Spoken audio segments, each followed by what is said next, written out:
What's up, gang? I'm back again with part 3 of my Australia East Coast road trip. I'm working my way south to hit up Airlie Beach, which is the base for people to check out the surrounding Whitsundays Islands, the largest of which is Whitsunday Island itself and the world-famous Whitehaven Beach. Airlie Beach is a pretty small and transient town, but a great place to spend a couple of days to party. There are heaps of different single and multi-day cruises that you can take to hop around the area, each with its own unique vibe. I've chosen the New Horizon, which is great for socializing, but is far more mellow than the untethered party like the Atlantic Clipper, which has a bit of a reputation for being the Whitsundays party boat. My buddy Chris from Get Lost Travel hooked me up with the booking, and if you're looking to do any of the fun activities here on the East Coast, I've put a link in the description below to his page, where he'll definitely help you out. I've got 3 days of adventure on the water ahead of me, and I'm stoked to explore this gorgeous place.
Holy shit!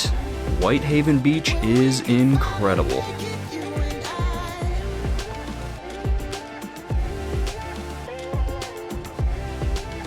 The sand here is 98% silica, and many of the locals will claim that the sand was used by NASA to build the mirror on the Hubble Space Telescope, although I couldn't find any verification of this whatsoever on NASA's website or any other website.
Another cool thing about New Horizon is that you can sign up to go diving as well, and you'd better believe that I am not about to pass that up.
Come sail around Whitsundays and spend a couple of days in Airlie, and you'll no doubt have a blast here.